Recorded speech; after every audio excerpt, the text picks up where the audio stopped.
and welcome back to my channel. Today I'll be talking a little bit about solar and solar panels and how it's kind of changing the economy in certain places. I'll be talking about the Catching the Sun documentary. I watched it on Netflix and I thought it was a great documentary. I know that there's kind of this misconception that green energy was expensive. So a lot of people think, oh, green energy, renewable energy, that's expensive to implement, whereas coal and oil and gas, that's all cheap. So what I found out kind of in this documentary was that if you implement solar panels in your house, yes, you'll have to pay for the solar panels in advance. And you'll have to pay for that first. But then after that, it saves you a lot of money. They were interviewing people in this documentary and they're like, man, I've saved so much money in the long haul.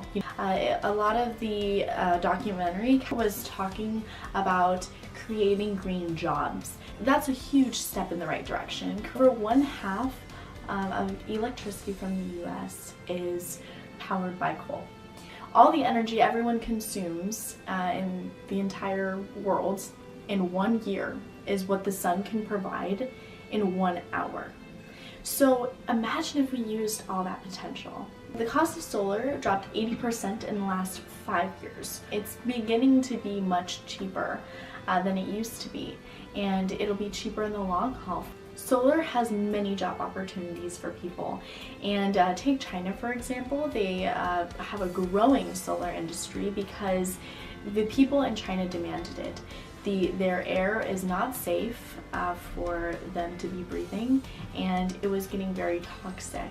This one man had a solar company. It started out with 15 people and now it's 15,000 people having jobs in China from the solar industry, from green energy. Imagine if that was us. We could have a thriving economy from solar.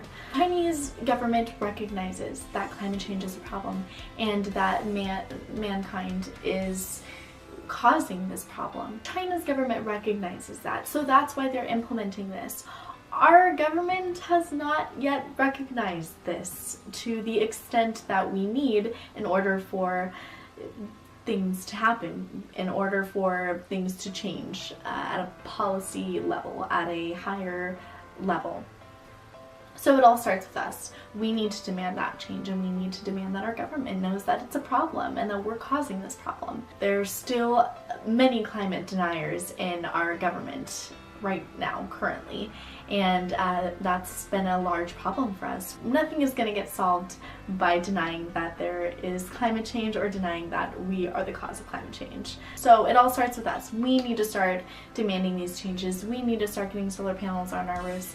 China is now the leading country in solar energy, implementing solar energy, and they're doing it at a fast rate.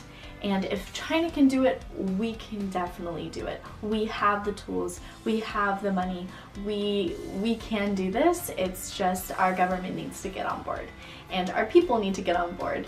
Solar City creates jobs. Climate solutions create jobs. We need to spread the word about this. A lot of people think that jobs can only come from oil and gas and coal, but really green energy, there's lots of jobs. Right now, solar energy is less than 1% of our energy we consume today.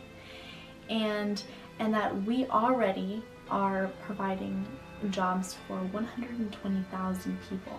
If we move up to 10 to 20% of solar energy that we use, imagine how many jobs we could create.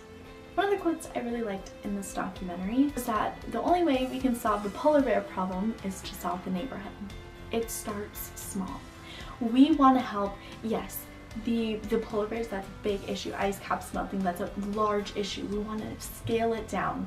It all starts with us. Scale it down to fixing the neighborhood. Then, fixing your community, and then it goes further and further from there, fixing the country, the world, getting everyone on board. But it starts with us. It starts small. We are the #1 consumers and the #1 producers. We need to make a change, and we need to be that role model for other countries. We're trendsetters. We all are trendsetters in what we do. We influence other people.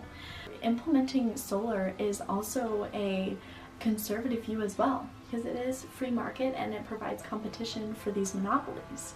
So that's a conservative view. So it's not just about, oh, if you're, you know, Democrat, you're pro solar and pro renewables, and if you're Republican, you're not. It's not about that. A lot of people try to use this climate change issue as a wedge between Democrats and Republicans, or as a political wedge, but really we all want the same thing. We all want to be healthy. We all want our environment to be healthy. We are at this turning point where we need to make a change now, and it all starts with us. I really do encourage you to check out, whether it's online or going over to a few solar companies, you know, see how, you know, cost, how much that you would save. Go to your local utility and go to your local council meetings and tell them you want clean energy. Bring that up. Make that a conversation. The documentary said, if we have a future, it's with clean energy.